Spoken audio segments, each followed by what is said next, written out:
18:15, arranca esta vuelta con uno de los temas que nos preocupa y nos ocupa, más que preocuparnos, nos tiene que ocupar, que es el tema COVID-19 y cómo está la situación en la zona AMBA, todo lo que es la zona metropolitana donde más circulación viral hay.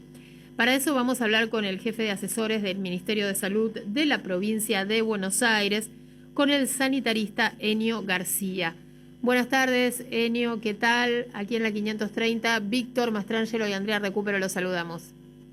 ¿Cómo andás, Andrea, Víctor? ¿Todo bien por allá?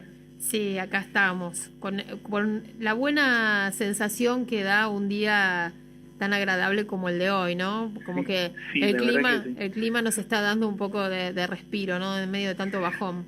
Sí, y nos ayuda también Sí, en términos del control de la epidemia, ¿no? Porque obviamente la transmisión es más grande, el riesgo de contagio es mayor cuando por las temperaturas nos encerramos más, ¿no? uh-huh. Los que tenemos que trabajar, los que viajamos por ahí en transporte público, que estamos más encerrados, y eso termina perjudicando en términos de contagio, y con ese clima uno puede abrir las ventanas, ¿no? Circula el Sí. aire de otra manera, no hace falta prender la calefacción, y es lo que venimos diciendo siempre, o sea, de poder esperar que se termine, que se vaya el invierno.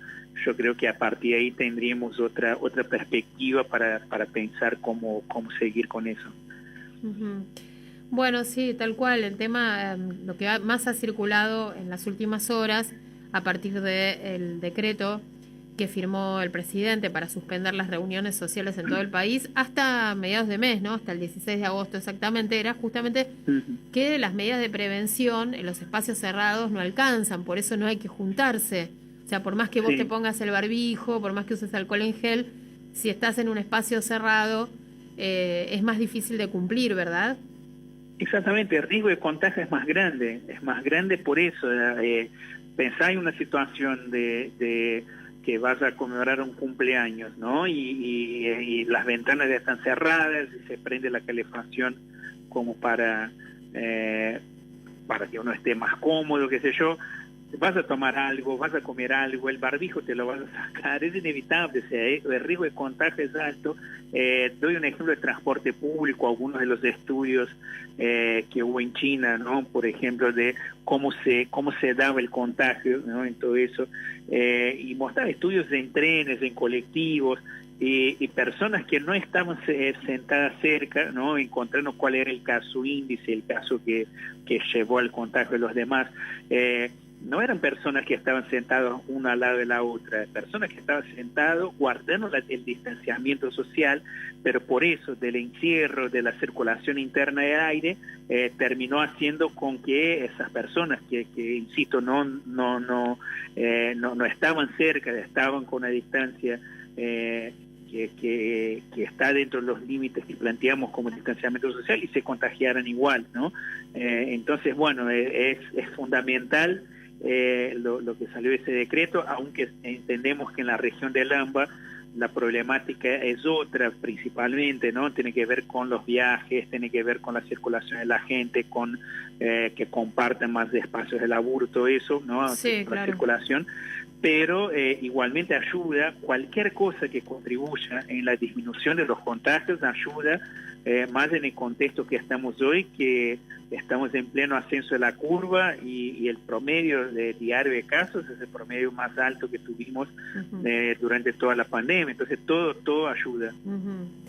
Enio, también, bueno, hoy el tren Sarmiento no funcionó, no está Sí, funcionando, eso trajo aparejado muchos inconvenientes, ¿no? Para las personas sí. que toman esa línea.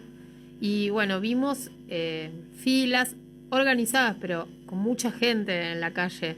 ¿Eso Sí. preocupa? Sí, es una cosa que estamos hablando también, y cuando en la provincia por ahí nos ponemos, no sé si es la palabra correcta, pero por ahí la que me sale ahora, que nos ponemos más duros con el tema de disminuir la circulación y no habilitar tanto el tema de algunos rubros. Nosotros lo que pensamos es eso, o sea, el transporte público es uno de los lugares que más contagia, Sí.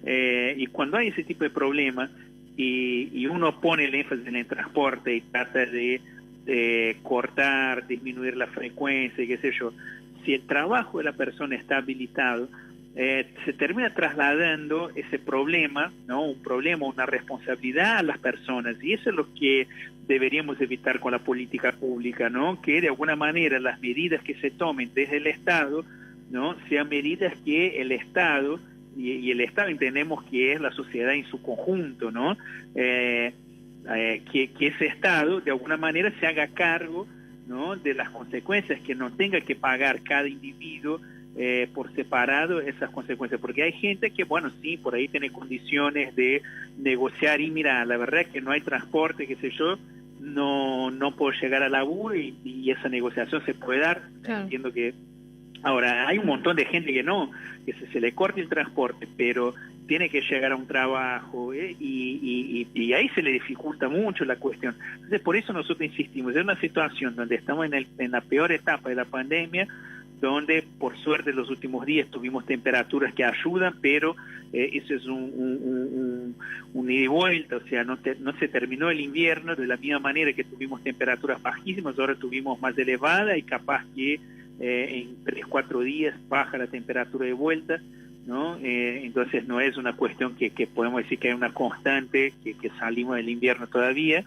y nos parece eso, o sea, en ese contexto, con el aumento también de ocupación de camas de terapia, sanitariamente hablando, lo mejor sería no solo evitar nuevas habilitaciones, sino que dar marcha atrás en algunas habilitaciones. Pero bueno, también ahí hay una cuestión política, de consenso, ¿no? Y no es una decisión fácil.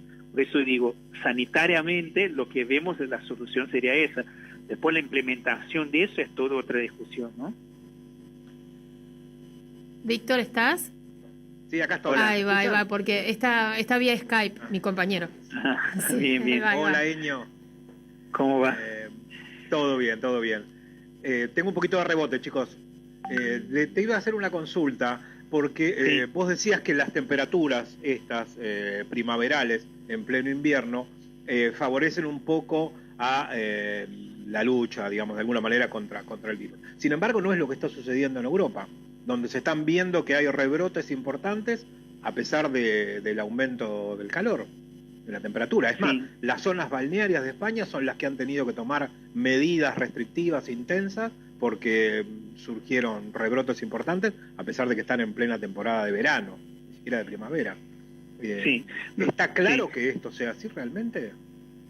Sí, es buena la pregunta, porque nosotros no estamos hablando, ¿no? Generalmente cuando uno articula un discurso, bueno, capaz que da por obviado algunas cuestiones, ¿no? Pero está bueno que insiste en ese punto, porque es una oportunidad también de generar un debate, de generar más información para la gente. Y cuando nosotros hablamos que las temperaturas invernales son más propicias para el contagio de las enfermedades respiratorias, bueno, en el caso del coronavirus especialmente, no estamos diciendo que en otras temporadas no hay circulación del virus, ¿no? De hecho, en función de eso que vos decís, los picos, ¿no? Que generaran la saturación de los sistemas de salud y todo eso, se dieron en la temporada invernal, justamente por un lado porque la gente no estaba acostumbrada, ¿no? Con las medidas de cuidado, qué sé yo, pero por otro lado también por las características que tenemos nosotros como sociedad de portarnos en esos climas, no por una cuestión del virus, si el virus resiste más en el invierno que en el calor, no es una cuestión de la biología del virus, es una cuestión del comportamiento nuestro como sociedad en esas temperaturas, ¿no?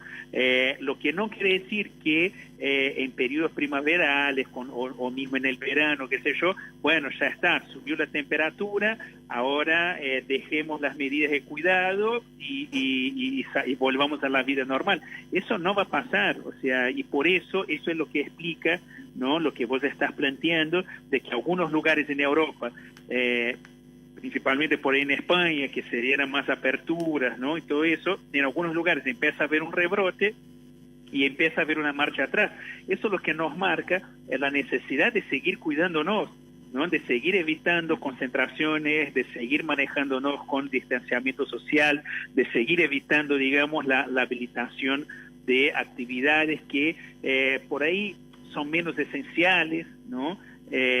Lo que nos indica es eso, que hasta que tengamos efectivamente una vacuna o un tratamiento que evite que se agrave algunos casos, ¿no? Es muy difícil que podamos volver a la normalidad pre-pandemia, ¿no? Entonces está muy buena la pregunta en ese sentido. ¿Es más propicio el contagio en la temporada invernal? Sí, es más propicio, los picos se dieron ahí, y nosotros ahora en la temporada invernal fue donde estamos de alguna manera llegan a nuestro pico. Saliendo de esa temporada, ¿volvemos a etapa prepandemia? No, seguimos en pandemia, hay que seguir cuidando. Ayer yo pasaba por la ciudad de Buenos Aires y veía por Palermo la gente ya con un amontonamiento, la gente caminando sin barbijo, y todo eso lo que cuando uno lo ve, lo que le sale, bueno, eso va a producir en algún momento algún rebrote, pero bueno, por eso es importante mantener la alerta en cualquier estación del año.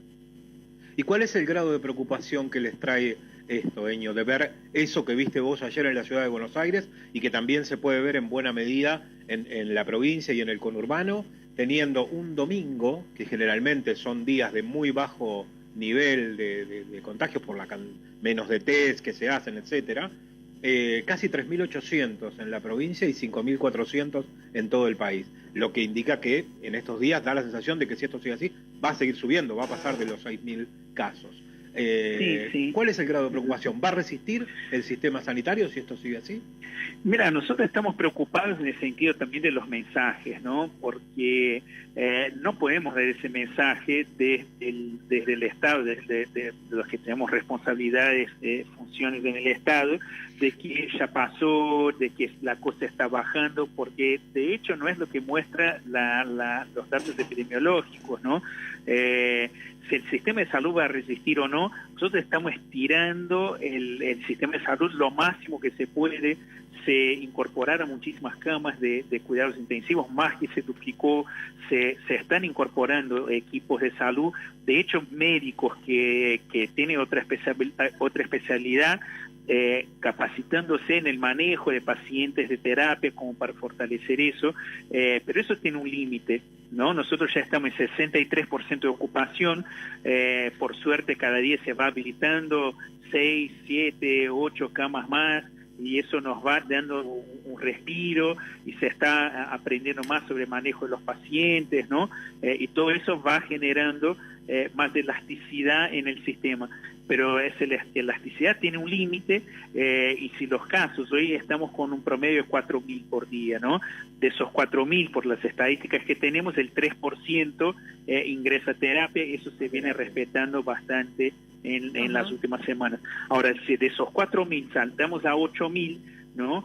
Bueno, la velocidad de ingreso a terapia aumenta muchísimo, y por más elástico que sea, por más gente que esté trabajando y por más camas que pusimos, va a llegar un momento que va a colapsar. Entonces la idea es, bueno, por un lado, tratar de evitar eso, entendemos el hartazgo, qué sé yo, pero si colapsamos es muy difícil que podamos tener alguna apertura, ¿no?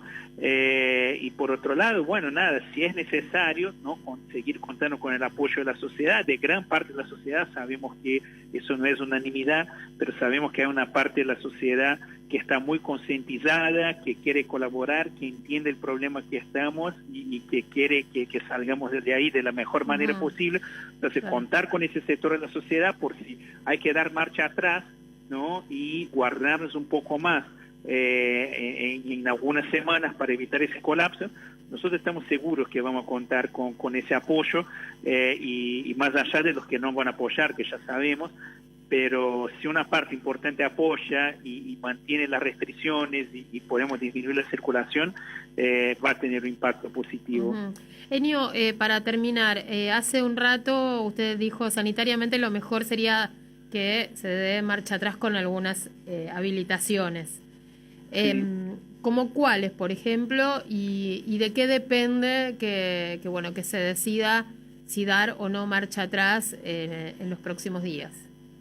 Sí, por ejemplo, nada, no para agarrar a nadie como un chivo expiatorio, o para estigmatizar, ni mucho menos, sino que una descripción epidemiológica, ¿no? Se planteó, por ejemplo, en la ciudad de Buenos Aires el tema de habilitar comercios en las grandes avenidas. Ya están habilitados, hoy se habilitaron, sí. Totalmente, ya está funcionando. Eso claramente aumenta la circulación, no solo porque la gente va a esos centros comerciales y eso aumenta, digamos, el flujo en transporte público, sino que por ahí muchos trabajadores de esos locales son trabajadores que viven en la provincia y también aumenta el flujo en la provincia, el flujo entre los distintos partidos, ¿no?